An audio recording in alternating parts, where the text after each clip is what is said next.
자, 소방공무원 수험생 여러분 안녕하십니까? 소방학개론 강의를 진행하는 이종우라고 합니다. 자, 이번 시간에 저희 이제 화학양론 조성비에 대해서 설명을 한번 드려보도록 하겠습니다. 지난 시간에 연소 범위를 했고요. 그쵸? 자, 근데 연소 범위 가보면 우리가 연소 한계곡선 쪽에 화학양론 조성비라는 말이 있었거든요. 걔 이름이 CST, 영어로. 그리고 이때 제가 무슨 속도가 나타난다 그랬죠? 그렇지. 기억하셔야 됩니다. 이 정도는 최고 연소 속도를 나타내더라.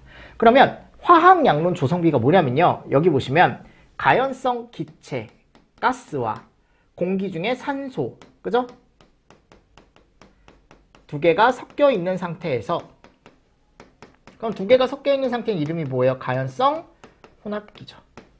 자, 지금 뭐가 없대요? 과부족이 없대요. 즉 과한 것도 없고 부족한 것도 없대. 즉 어떻다라는 거야? 정말 완벽한 농도를 가지고 섞여 있다라는 거죠. 그럼 CST일 때 제가 그래서 최고 연소 속도를 나타낼 수 있다라고 설명을 드렸었던 거고, 맞죠? 근데 이 CST는요, 자, 공식을 조금 보시는데 연연공이라고 되어 있어요. 연료몰수, 자, 아래다가 연료몰수에 공기몰수. 맞습니까? 그래서 화학양론 조성비라는 걸 구할 때 계산식이 또 나올 수도 있는데, 내가 예를 들어 메탄이래요, 메탄. 근데 메탄은 완전 연소 시에 필요한 몰수가 몇 몰이었죠? 2몰이었죠. 기억하십니까? 그러면 연료가 메탄이고 얘가 이제 산소니까, 즉 연료 몰수가 1몰일 때 지금 산소 몰수가 몇 몰이 필요한 거예요? 2몰이 필요한 거죠. 그럼 예를 들어 내가 CST를 만일 메탄 걸 구해보고 싶다라고 한다면요, 연료 몰수는 1이 되는 겁니다. 그리고 연료 몰수는 또 몇이 돼요? 1이 되는 거죠. 그리고 공기 몰수가, 근데 이 공기 몰수를 구하는 공식을 알고 계시거든. 앞에서 했거든, 우리가. 그럼 물어보자. 여러분들, 공기 몰수 어떻게 구해요? 공기량 어떻게 구합니까? 몰라요, 여러분들? 그럼 내가 힌트를 하나 줄까? 산소량. 산소량을 알고 있으면, 또는 산소 몰수를 알고 있으면 우리는 뭐를 구할 수 있어요? 공기 몰수 구할 수 있어요. 자, 어떻게 구할까요? 그러면 제가 다 던져줬죠. 산소량을. 그렇죠. 기억하십니까? 이거 기출이라 그랬잖아요. 그죠? 그러면 지금 완전 연소 시에 필요한 산소 몰수가 2고 얘가 0.21이 되는 거죠. 맞나요? 여기다가 곱하기 100을 해주래. 이게 대략적으로 여러분들 그냥 답만 쓸게요. 한 9% 정도 나와요.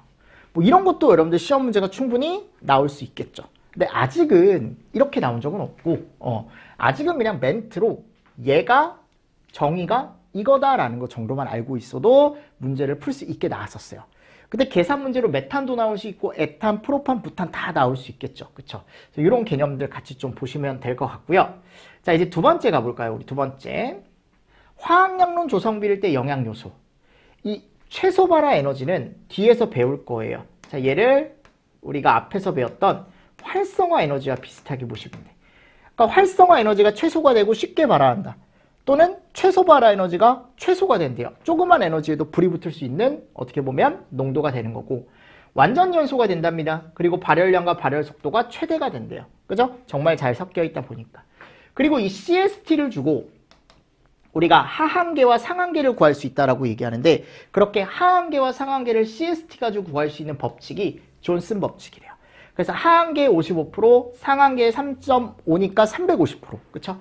이렇게 해주면 나온다는데, 직접적으로 쓰는 경우는 거의 본 적이 없고, 근데 책 같은 데 가끔 가보면 여기 이제 표현이 되어 있어서 제가 그냥 참고로 한번 보시라고 넣어놨습니다.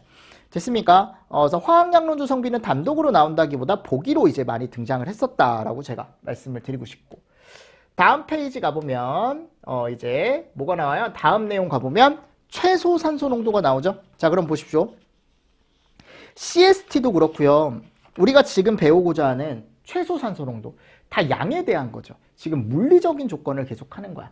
그럼 얘 이름이 뭐예요? MOC라고 되어 있죠? 이 중요하거든요. 시험 문제 잘 나왔습니다. 최근에 22년, 21년. 그죠? 그럼 MOC 최소 산소 농도는, 자, 먼저 얘부터 정리하십시오. 산소 몰수에 LFL 뭐를 곱하래요? 하한계를 곱하래. 그럼 이때 산소 몰수는 뭘 얘기하냐면요, 완전 연소 시에 필요한 산소 몰수를 얘기합니다. 그 예를 들어 메탄이다, 또는 메테인이다 2, 에탄이다, 에테인이다 3.5. 무슨 말씀인지 아시겠습니까? 이거를 알고 계셔야 돼요. 부탄이다 5. 그죠? 프로판 그리고 부탄이 6.5. 이거 무슨 말씀인지 아시겠죠? 그래서 매프 부순으로 이렇게 들어가더라. 그래서 이 최소 산소 농도는 뭘 얘기하냐? 화염 전파를 위한 최소한의 산소 농도를 얘기한대. 맞습니까? 그러면 최소한 MOC 정도의 산소 뭐가 있어야? 농도가 있어야만 이 가연물이 탈 수 있다라는 거거든요. 맞죠, 여러분들? 그래서 메탄이다 하면 여기다 2를 넣어주고 만일 하한계니까 제가 매오15라 그랬죠. 그럼 2 곱하기 5에서 10 이런 식으로 구할 수가 있겠네. 여기 밑에 제가 넣어놨죠. 그래서 그럼 나중에 이제 옆에다가 이따가 제가 에탄도 한번 적어드려보고 프로판도 한번 적어드려보고 부탄도 한번 적어드려볼게요. 됐죠? 자, 산소 농도를 MOC보다 낮게 낮추면 폭발 방지가 가능하죠. 왜냐면 결국 얘 자체가 이 산소 농도 자체가 우리가 물리적 조건을 얘기한다라고 했으니까 이 물리적 조건이 만족 못하면 당연히 불이 안 나겠죠. 연소할 때 화염이 전파되는 필요한 임계 산소 농도다 또는 최소, 똑같은 말이야. 최소 산소 농도. 최소로 필요한 임계 산소 농도다. 완전 연소 시비의 산소 몰수에다가 내가 뭐를 곱하면 하한계를 곱하면 최소 산소 농도를 결정할 수 있다 그랬죠. 이걸 또 상한계로 바꿔놓을 수 있으니까 잘 보셔야 돼요. 자, 그리고 또 가연성 혼합기에 불활성 물질, 타지 않는 물질을 첨가하면 연소 범위가 어떻게 될까요? 좁아지겠죠.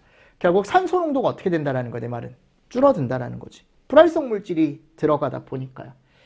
자, 메탄의 MOC 계산이라고 나와 있습니다. 네, 요거는 제가 방금 설명드렸던 내용이고요. 그러면 에탄, 프로판, 부탄이 있으면 우리가 에탄 같은 경우는 아까 제가 산소 몰수가 3.5라 그랬죠.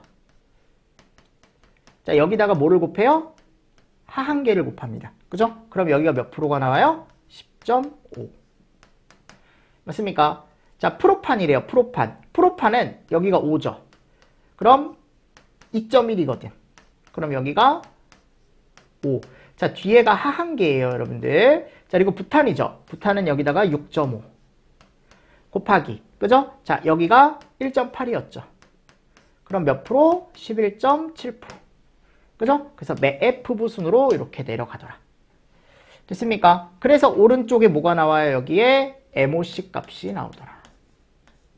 이름이 무슨 산소 농도? 최소 산소 농도. 됐습니까? 그래서 최근에 계산 문제도 많이 나왔고요. 말 문제로 이걸 상한계로 바꿔놓고 틀린 걸 찾아라 라고 했었고, 이런 것도 나왔고. 자, 근데 이제 가끔 이제 다른 책에 가보면 요 식이, MOC 식을 이렇게 표현해 놓은 책도 있거든요. 위에 산소 몰수가 들어가고요. 아래 가연물의 몰수가 들어가요. 아셨죠? 자, 그리고 여기다가 하한계를 곱해요. 근데 결국 이게 똑같은 공식인 게 내가 지금 여기 가보면 MOC 완전연소 반응식에 갔을 때 요 2몰이라는 것 자체가 가연물이 몇 몰일 때? 메탄이 가연물이죠. 1몰일 때 2몰이 필요하다라는 거죠. 그럼 여기가 1분의 2가 되는 거죠. 맞습니까? 그럼 결국 이게 1이기 때문에 어차피 이게 2. 그러니까 결국은 산소 몰수만 딱 넣어줘도 되는 거고. 쌤 그러면 이게 2일 수도 있지 않습니까? 근데 얘가 2몰 기준이면 얘도 몇 몰이 돼요? 4몰이 되죠. 그럼 두 개 나눠주면 어차피 몇 배? 2배일 거야. 무슨 말씀인지 아시겠습니까? 그러니까 그게 중요한 게 뭐냐면 이 위에 올라갔을 때 산소 몰수가 중요한 거야. 가연물 몰수? 당연히 중요할 수도 있죠. 근데 어차피 얘가 2배가 되면 얘도 똑같이 2배가 될 거고 얘가 3배가 되면 얘도 똑같이 3배가 될 거란 말이에요. 그러니까 크게 의미가 없다라는 거예요. 밑에다 가연물의 몰수를 안 넣어주더라도 우리는 그냥 산소 몰수만 넣어줘도 어차피 답은 어떻다? 똑같다. 얘가 3몰 기준이면 얘도 3배. 그죠? 4배 기준이면 4배도 됐을 거니까. 4배가 됐을 거니까. 무슨 말씀인지 아시죠? 제 말. 그래서 어차피 똑같은 공식이니까 크게 오해하실 필요 없습니다. 자, 됐고요. 자, 밑에 가보면 여러 가지 산소 농도라는 게 나와 있는데 산소 농도를 표현하는 어떤 값들이 되게 많아요. 소방학개론에 가보면 자, 먼저 LOI라는 게 있는데 이게 한 개의 산소 지수래. 그래서 뭐라고 되어 있습니까? 섬유나 플라스틱. 딱 고체죠. 고체. 섬유나 플라스틱. 얘를 태울 때 필요한 산소 농도래요.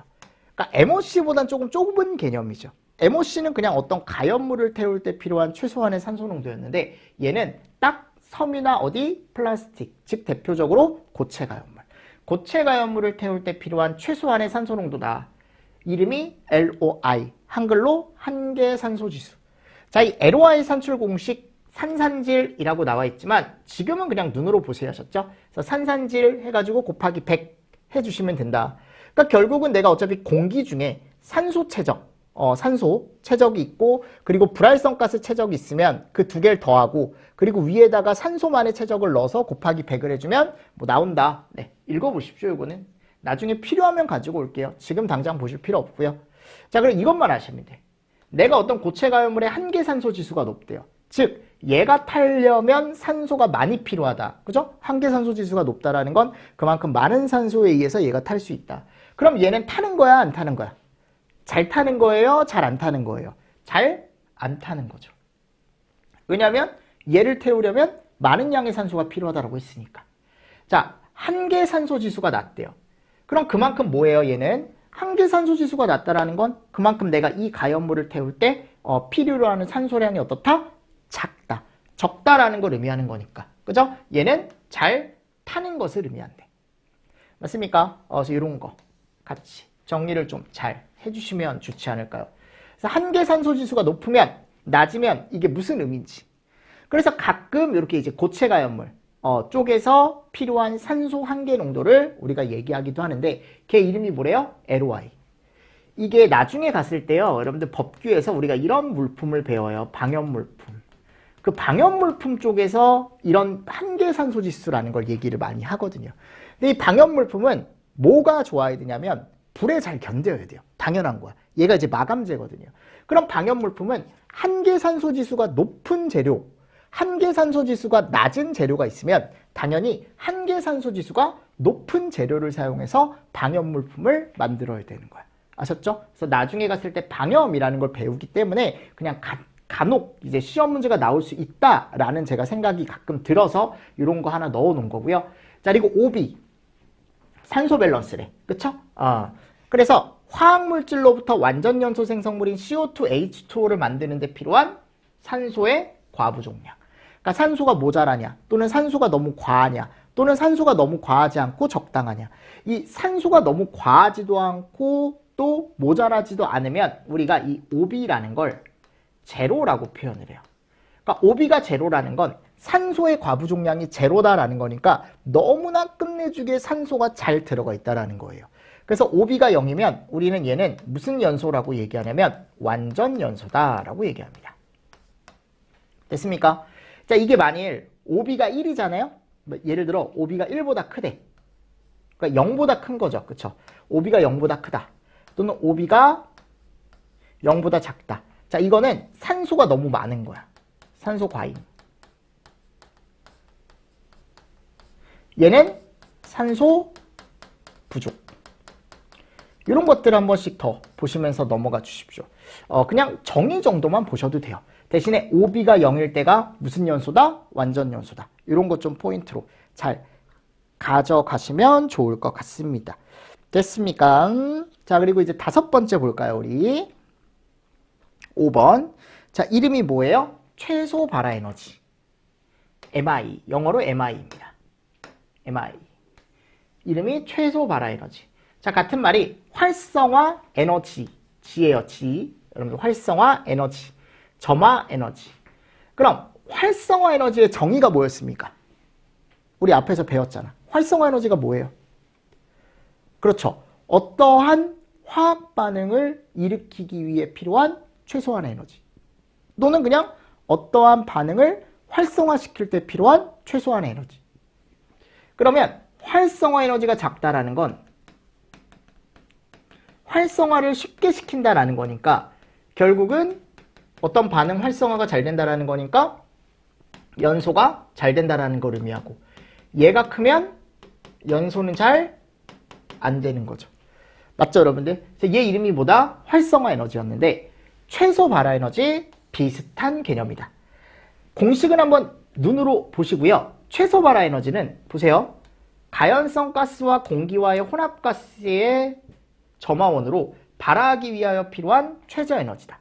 그러니까 이게 혼합가스라는 게 한정돼 있죠. 얘는 그냥 모든 반응을 활성화시키는 데 필요한 에너지다라고 했지만 얘는 딱 여기 가연성 혼합기. 그래서 이 가연성 혼합기를 뭐 시키기 위한? 연소를 시키기 위한. 맞죠? 그때 필요한 최소한의 에너지. 맞나요? 그러니까 얘는 가연성 혼합기를 한정을 하는 거죠. 어떻게 보면. 맞죠? 그래서 얘가 오히려 더 우리가 얘기하는 연소 반응에 더 가까울 수 있는 게 뭐냐면 딱 어디만 한정하기 때문에 기체 쪽만 한정하기 때문에 제가 모든 가연물은 고체에서 액체에서 기체, 액체에서 기체. 결국 최종 상태는 뭐다? 대부분 기체 상태다. 그 기체 상태가 타는 거기 때문에 그 기체를 태우기 위한 최소한의 발화 에너지인 MI가 더 시험 문제가 잘 나와요. 아셨죠? 그래서 이 MI는 꼭 정리를 하셔야 돼. 최근까지도 계속 나왔으니까. 그럼 영양 요소 한번 볼까요? 어차피 기체 쪽에서 기체가 잘 타기 위한, 가연성 혼합기가 잘 타기 위한 어떻게 보면은 영양 요소 값 나와 있는데 최소 발화 에너지는 물질의 종류, 혼합기, 온도, 압력, 농도에 따라 변한다. 자, 여기서부터 보시면 됩니다. 자, 온도가 상승한대요. 그럼 이 혼합가스, 기체 분자들은 어떻게 될까요? 아 뜨거 하면서 제가 어떻게 된다 그랬어요? 자기들끼리 막 움직인다 그랬죠. 그러면서 자기들끼리 뭐를 해요? 막 충돌을 하죠. 막. 그러면서 막 스트레스 받으면서 막 거기서 막 에너지가 나와. 그죠? 그러면 활성화 에너지, MI는 어떻게 된다? 작아진다. 그러니까 이게 결국 활성화 에너지가 작아진다라는 거예요. 근데 조금 더 정확하게 얘기하면은 MI. 왜냐면 이건 혼합기 쪽이니까. 최소 발화 에너지가 작아진다. 앞에서 제가 다 설명드렸던 겁니다. 압력이 상승했대요. 내가 기체가 있으면 얘를 어떻게 하는 거야? 꽉 누르는 거지. 그럼 기체와 기체 간에 뭐가 줄어들어요? 간격이 줄어들죠. 그럼 이 간격이 줄었을 때 자기들끼리 뭐가 된다? 충돌이 될 수밖에 없다. 그죠? 그래서 분자 간 거리가 가까워져 MI는 어떻게 된다? 작아진다. 됐나요?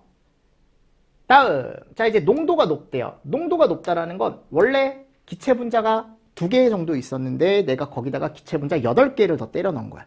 그러면 10개가 됐잖아요. 2개였다가 10개가 됐어요. 8개가 늘어나면서. 그럼 자기들끼리 뭐가 줄어들어요? 분자 간 거리가 줄어들죠. 그러면서 자기들끼리 뭐를 해요? 부딪히겠죠. 맞습니까? 그러면서 MI는 작아질 수밖에 없겠죠. 자, 그리고 열 전도율이 낮대요. 열 전도율이 낮다라는 건 결국 뭐가 잘 된다? 열 축적이 잘 된다. 그러면 내부에서 기체와 기체들끼리 부딪힐 가능성이 더 높아지는 거죠. 그러니까 결국 가연물이 되기 쉬운 조건하고 다 유사한 거야, 지금. 근데 꼭 세팅을 해두셔야 되고, 가연성 가스 조성이 CST래요. 그러니까 정말 끝내주게 잘 섞여 있는 거죠.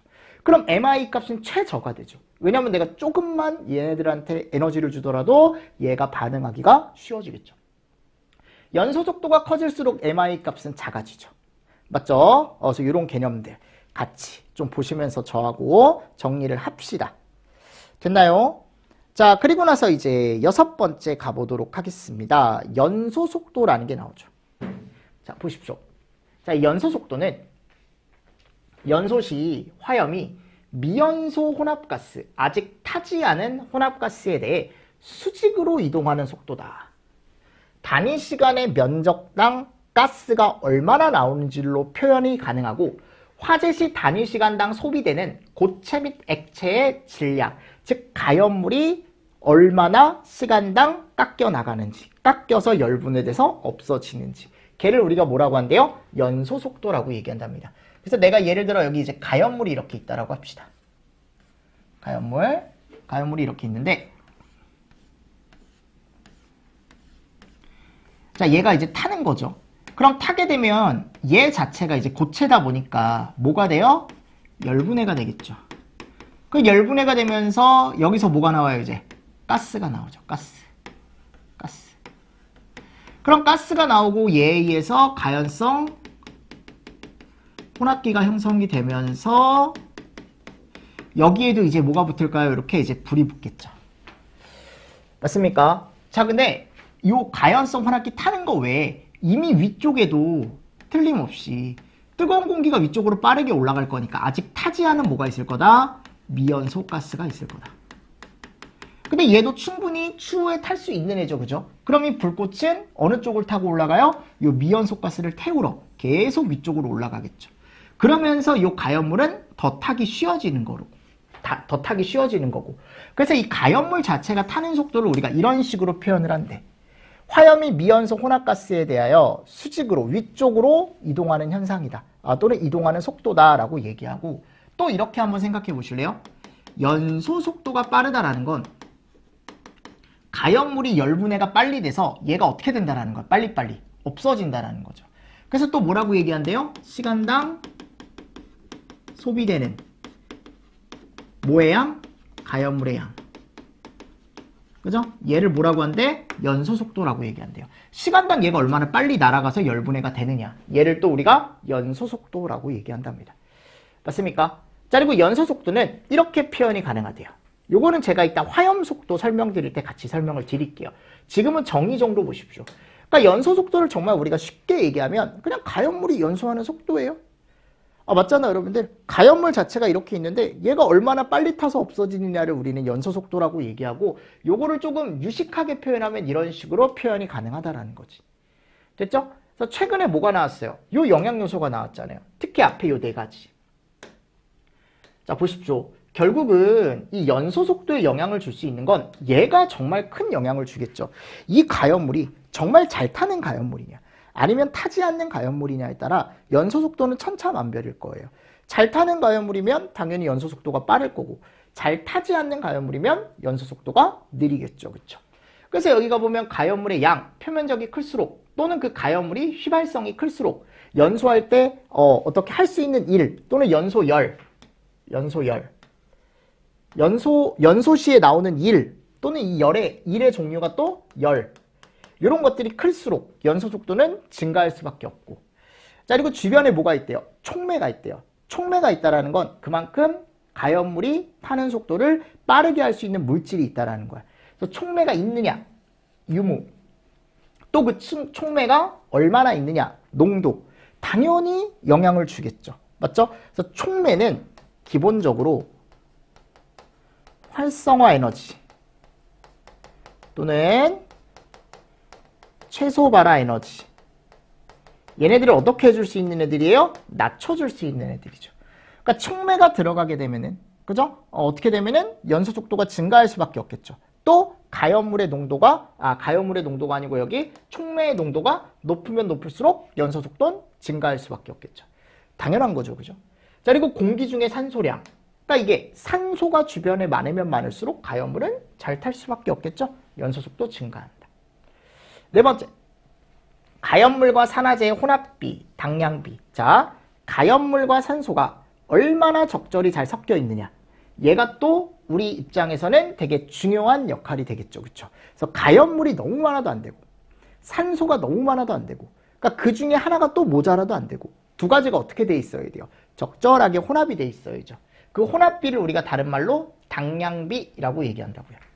됐습니까? 자, 근데 여기 가보면 이런 얘기가 나와 있는데 화학양론 조성비일 때 연소 속도는 빨라지고 그죠? 연소 한계에 가까워질수록 연소 속도가 늦어지고 연소 한계를 벗어나면 연소는 발생하지 않는다. 우리가 앞에서 이런 그래프를 봤잖아요. 맞습니까? 제가 얘가 연소 범위 그래프죠. 맞나요? 자, 이 연소 범위 그래프는 여기 뭐가 존재합니까? 하한계. 상한계가 존재했었고 이 중간에 뭐가 있었죠, 우리? 그죠? 그래서 요때 정말 끝내주겠다는 거야. CST일 때. 화학양론 조성비일 때. 근데 이게 화학양론 조성비에서 멀어지면 멀어질수록 오히려 연소 한계에 붙으면 붙을수록 연소 속도는 어떻게 될까요? 줄어들죠. 왜냐하면 여기 붙으면 붙을수록 여기 붙으면 붙을수록 결국 얘를 벗어나기가 쉬워지는 거거든요. 무슨 말씀인지 아시겠습니까? 그리고 얘를 벗어나면 연소가 됩니까? 안 됩니까? 아예 안 되는 거고. 즉 CST일 때 연소 속도가 가장 빠르다가 점점 바깥쪽으로 상한계 쪽으로 점점 하한계 쪽으로 붙으면 붙을수록 연소 속도는 어떻게 된다? 감소된다. 그 얘기예요. 그러다가 이제 완벽하게 벗어나게 되면은 탄다 안 탄다? 안 탄다라고 되어 있는 거지. 이해되십니까? 오케이. 그래서 그 얘기예요. 그 얘기. 그리고 여기 567 미연소 가스의 열 전도율이 높대요. 그러니까 아직 타지 않은 가스가 있는데 그 타지 않은 가스가 다른 쪽으로 뭐를 잘 전달해 준대요. 열을 빨리빨리 전달을 해준대. 그러면 뭐가 잘 되는 거예요? 연소의 확산이 잘 되는 거죠. 옆으로 내가 열을 계속적으로 넘겨주는 거니까. 미연소 가스가. 맞습니까? 그러니까 주변의 온도를 계속적으로 높여줄 수 있는 거지. 그러다가 결국은 얘가 이제 불이 붙겠죠. 미연소 가스에. 그러니까 이 미연소 가스의 열 전도율이 높다라는 건 주변의 열 확산을 빠르게 한다라는 거니까 연소가 잘 된다라는 거라고. 됐나요? 이게 기체 쪽이니까 기체. 자, 6번 보겠습니다.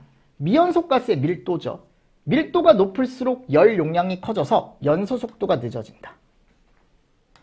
자, 밀도가 높다라는 건요. 그만큼 이 기체가 무겁다라는 거거든요. 그러면 걔 자체가 열 용량이 커진다라는 게 뭐냐. 온도 변화가 잘 안 돼요. 무거운 애들은. 그리고 잘 나가지도 못해요. 잘 날아가지도 못해. 즉 옆으로 확산도 잘 못 시켜요. 대신에 반대로 밀도가 작은 애들, 그러니까 가스 중에 밀도가 작은 애들은 옆으로 잘 열 전달을 시키고 그리고 열도 열용량이 작아서 되게 열을 줬을 때 쉽게 얘가 온도가 잘 올라요. 아셨죠? 그래서 밀도가 높은 애보다는 밀도가 낮은 애가 어떻게 보면 연소 속도가 빨라지는 거고 반대로 생각하면 밀도가 높은 애가 연소 속도가 늦어지는 거죠. 그러니까 가벼운 애가 잘 탄다라고 생각하시면 돼, 기체는. 근데 지금 밀도가 높다라는 게 결국은 무게가 무겁다라는 거거든요. 그래서 얘네들은 잘 온도가 오르지 않고 잘 타지 않는 애들을 의미합니다. 자, 미연소 가스의 비열이라고 나와 있죠. 비열은 낮을수록, 이거 우리 했었죠. 비열이 낮으면 제가 어떻다 그랬어요? 위험하다, 안 위험하다. 비열이 낮으면. 그만큼 1도 올리기가 쉬운 애들이죠. 그러니까 결국은 연소 속도가 커진 거지. 그죠? 근데 우리가 보통 얘기했을 때 비열이 높다라고 하면은 연소 속도는 작아진다. 왜냐하면 1도 올리기가 쉽지가 않으니까, 비열이 큰 애들은. 맞죠, 여러분들? 그러니까 이 비열과 열용량을 그냥 우리는 같이 보시면 돼요. 같이 보시면 된다. 자, 난류 시에는 연소 속도가 더 증가한답니다. 그래서 요거 연소 속도 영향 요소, 특히 1번부터 4번까지는 이미 기출문제가 출제가 됐기 때문에 꼭 아셔야 되고 5번부터 8번까지도 충분히 시험 문제가 나올 수 있는 어떻게 보면 멘트 중에 하나다. 그래서 한 번씩은 정리를 하실 때 꼭 보셔라 라고 제가 설명을 드리고 있습니다. 자, 다음 7번 화염 속도. 자, 이게 연소 속도와 화염 속도는 좀 다른 거거든요. 자, 그럼 화염은 뭐냐면 연소한 가스와 미연소 가스의 경계면에서 복잡한 화학 반응이 일어나 고온에 강한 빛이 난대요. 그러니까 여기 지금 갔을 때 가연물이 이렇게 있는 거예요, 여러분들. 그럼 가연물이 이렇게 있으면요, 요 가연물 주변에는 이미 연소하고 있는 가스가 있을 거야. 그러니까 무슨 말이냐? 가연물 주변에 연소가스가 있다는 건 얘는 지금 어떻게 되고 있는 거예요? 타고 있는 거죠. 맞습니까? 연소가스가 있을 거고. 그리고 여기에 아직 타지 않은 미연소가스들이 있단 말이에요. 미연소가스. 그럼 이 화염 입장에서는 빨리 누구를 태우고 싶어 하냐면 얘를 태우고 싶어 할 거예요. 맞습니까? 그러면 처음에는 이 가연물만 태우다가 얘가 화염이 어디로 이동해요? 앞쪽으로 이동하겠죠. 어디 쪽으로? 미연소 가스 쪽으로. 자, 그게 이제 어떻게 보인대요? 화염으로 보인대. 그러니까 불이 결국 옆으로 어떻게 되는 거예요? 퍼져나가는 거죠. 그래서 이 화염 속도를 우리가 다른 말로 화염 확산 속도 또는 화염이 전파되는 속도. 어디로 전파가 되는 거냐면 얘는 수직보다는 수평, 양옆으로 또는 앞뒤로 이렇게 전파되는 속도를 우리가 화염 속도 또는 화염 확산 속도라고 얘기한대요. 그래서 발화원에서 발생한 화염이 혼합가스를 이동하는 현상을 화염 전파라고 하고, 자, 이렇게 화염 전파가 됐을 때 화염이 전파해 가는 속도를 화염 속도라고 얘기한대요. 그러니까 결국 여기에서 불이 났을 때, 어떤 가연물에 불이 났을 때 제가 얘기했죠. 요 앞에 가스들이 있을 거다. 가스. 아직 타지 않은 가스들. 그럼 당연히 화염 입장에서는 얘를 어떻게 한다? 태우러 갈 거다. 태우러. 그럼 일정만큼이 또 타고, 타지 않은 가스는 또 앞으로 전방으로 이동할 거거든요. 그럼 그 타지 않은 가스를 또 화염은 계속 따라가려고 할 거예요. 얘가 멀리서 보면 화염이 옆으로 이렇게 퍼져나가는 이런 모양이 보이는데, 그게 퍼져나가는 속도를 뭐라고 얘기한대요? 화염 속도. 맞습니까? 화염면의 앞에 존재하고 있는 미연소가스는 이미 연소에 의해 발생한 연소가스의 열팽창 때문에 전방으로 밀려나간다. 그럼 화염은 이동하고 있는 미연소가스 속을 전파해서 가게 되고, 그죠? 그러니까 결국은 이 화염은 앞에 있는 미연소가스를 어떻게 할 거다? 따라갈 거다. 따라갈 거다.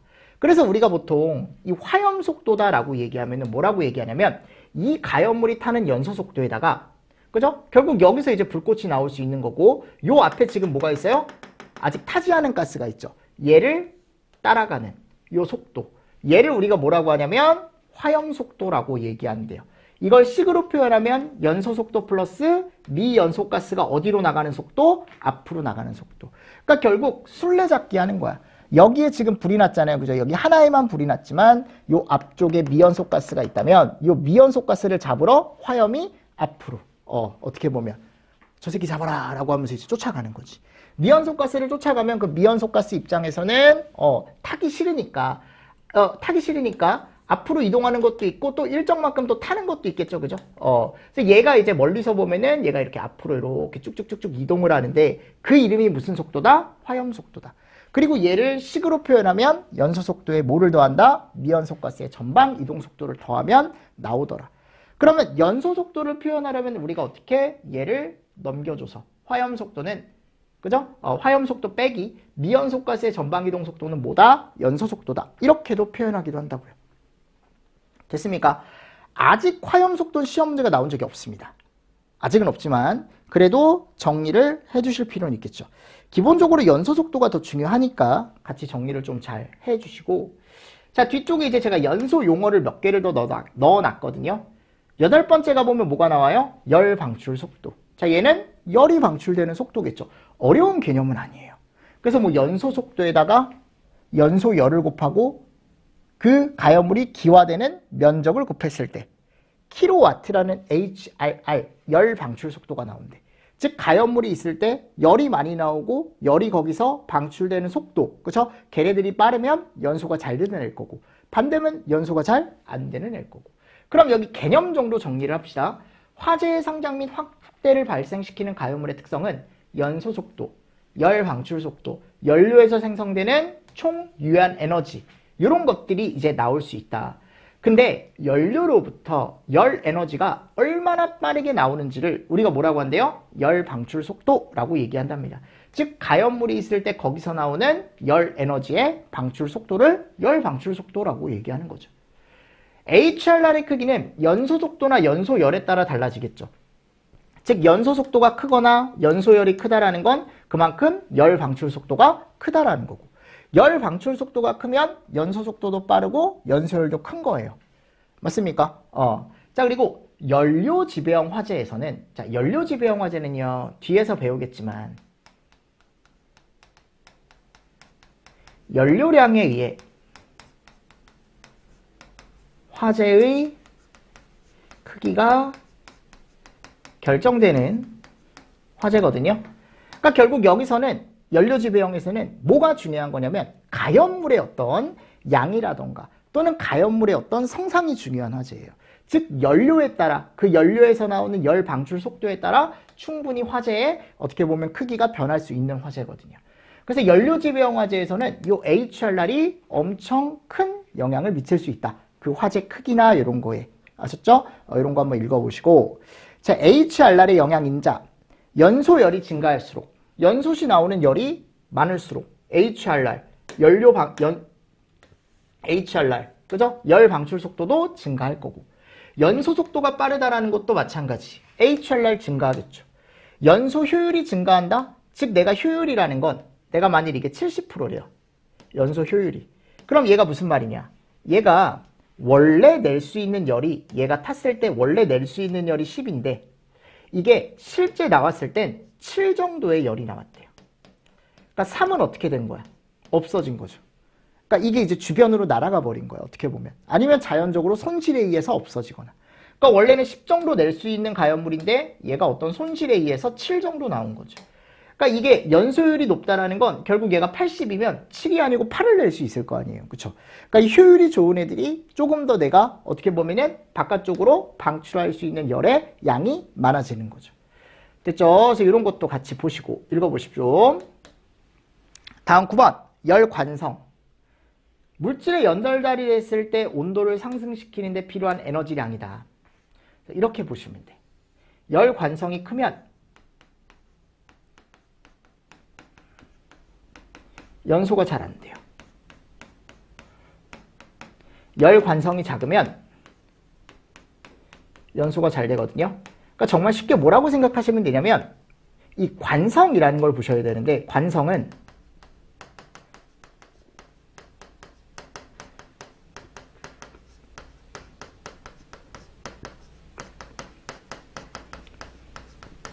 처음 상태를 유지하려는 성질을 우리가 관성이라고 얘기하거든요. 즉 내가 만일 집이에요. 주말이에요. 그럼 내가 이렇게 누워있어요. 여러분들 아침에. 그러면 그 누워있는 자세에서 내가 일어나고 싶지 않아. 왜냐하면 내가 평일에 일을 많이 했기 때문에 주말에는 좀 쉬고 싶은 거야. 그죠? 그러니까 내 편안한 상태를 계속 유지하려고 제가 누워있죠. 그게 관성이야. 내 처음 상태를 유지하려고 한다고요. 그럼 가연물 입장에서도 열 관성이 크다라는 건 주변에 아무리 열을 주더라도 얘가 열에 의해 변화를 해요? 안 해요? 안 해요. 즉 열 관성이 큰 애들은 변화가 힘든 거예요. 즉 연소에 의해서 변하기가 쉽지가 않은 거죠. 즉 연소가 잘 안 되는 거고 열 관성이 작은 애들은 되게 쉽게 변하는 애들이지. 그래서 연소가 되기 쉬운 애들이고 그래서 열 관성이 크면 방열이 커진대요. 그래서 열 축적이 쉽지 않아 발화 시간이 길어진다라고 되어 있고 소방에서 그러면 열 관성 활용을 어떻게 할 거냐. 열 관성이 큰 재료를 선정한대요. 그러면 재료 표면의 온도가 서서히 상승하여 발화 시간이 길어진대. 그럼 우리는 발화 방지를 위해 재료를 열 관성이 큰 걸 사용하는 게 좋은 거지. 소방 입장에서는. 두꺼운 재료의 발화 시간에도 영향을 미치기도 한다라고 되어 있습니다. 그래서 이런 것도 같이 여러분들이 정리를 해주시면서 넘어가 주시고 정의 정도 보시면 돼요. 처음 할 때. 다음 열 용량. 어떤 물질의 온도를 1도씨 높이는 데 필요한 열량이다. 그래서 얘를 비열이라고 같이 보셔도 됩니다. 제가 비열은 얘라 그랬죠. 어떤 물질 1kg 또는 1g을 1도씨 올리는 데 필요한 열량 칼로리다. 그래서 비열이나 열 용량 다 똑같이 보시면 돼요. 결국 어떤 물질의 비열이나 열 용량이 작다. 그럼 그 물질은 1도 올리기 되게 쉬운 애예요. 조그만 열에도 온도가 확확 변하는 애라서 이런 애들은 연소가 지금 우리가 얘기했을 때 잘 되는 애들이고 비열이나 열 용량이 큰 애들은 그만큼 열량을 많이 줘야 온도가 변하는 애들이라서 얘는 연소가 잘 안 되는 애들이라고요. 그럼 우리는 보통 얘기할 때 가연물은 비열이나 열 용량이 작으면 뭐가 되기 쉬운 애예요? 가연물이 되기 쉬운 애죠. 그죠?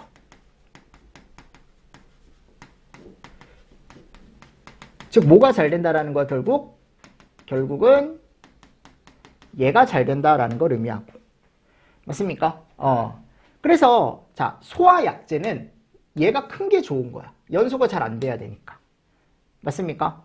그래서 열 용량이 작은 물질, 비열이 작은 물질은 연소가 되기 쉽다. 제가 요거 얘기했던 거죠. 대신에 헤드 감열부 있죠. 헤드 감열부가 요게 스프링클러 헤드거든요. 그럼 얘가 유리예요. 유리. 근데 이 유리 안에 액체가 들어있단 말이에요. 액체. 보통 이제 알코올이나 에테르 뭐 요런 애들을 넣는다라고 얘기하는데 자, 이 유리 안에 들어있는 요 알코올의 특징이 뭐냐면 여기 불이 났을 때 이게 비열이요. 여러분들 되게 어떻게 보면 작은 물질이야. 비열이. 그러니까 비열이 작기 때문에 온도가 잘 오르겠죠. 그렇죠? 그럼 이게 불이 나잖아요. 그럼 얘가 온도가 올라서 요 유리가 나중에 액체의 팽창에 의해서 쨍그랑하고 깨지면서 이 안에 있던 물이 쏟아지는 거거든. 그럼 얘는 빨리 동작해야 좋은 거잖아. 여러분들 헤드 감열부라는 요 유리는. 그쵸? 그래서 그 헤드 감열부는 열용량을 어떻게 해라? 작게 해라. 그래야 화재를 빨리 감지할 수 있을 거다. 맞죠? 이런 것도 잘 보시고. 자, 연료속 정의 한번 읽어보십시오. 어떤 면적이 있는데 그 면적을 통과하는 열의 양, 열유속, 열 확산율, 고체 쪽에서 열을 받지 않는 다른 면까지 온도가 전달되는 비율, 즉 열이 확산되는 비율, 열이 몇 프로가 확산이 되는지, 열이 몇 프로가 전달이 되는지. 자, 얘 이름을 열 확산율이라고 얘기한대요. 즉 열 확산율은 여기 고체가 있다라고 한다면 열이 이렇게 갔다. 10이 갔다. 만일 이 고체에 열 확산율이 90%다라고 한다면 10 중에 9가 넘어갈 수 있는 거야. 어떻게 보면 10이 손실이 생기는 거죠. 맞죠, 여러분들? 그러니까 이런 것들은 좋은 게 아닌 거지, 우리 소방 입장에서.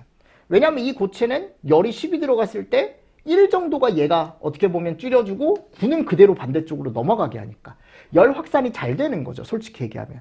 절대 이런 건 재료로 쓰면 안 돼, 우리 소방에서는.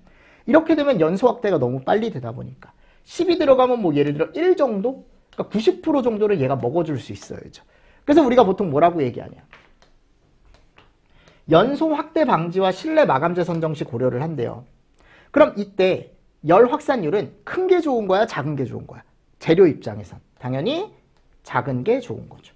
작은 걸로 활용을 해줘야 된다라는 거예요. 열 확산을 다른 쪽으로 많이 시키면 안 된다라는 거지, 내 말은. 맞습니까? 그래서 얘 이름이 뭐라고요? 열 확산율, 열 확산율. 됐죠? 그래서 이런 거 정리를 조금 잘 해주시면 좋다. 자, 그리고 다음에 가보면요, 이제 하나의 챕터가 또 끝났기 때문에 얘가 나올 거예요. 마인드맵. 그럼 얘를 한번 또 정리를 해보도록 하겠습니다. 아셨죠? 자, 얘 정리하기 전에 조금 쉬었다가 제가 또 이어서 설명을 드리도록 하겠습니다. 됐나요, 여러분들? 자, 이번 시간도 수고 많으셨습니다. 수고하셨습니다.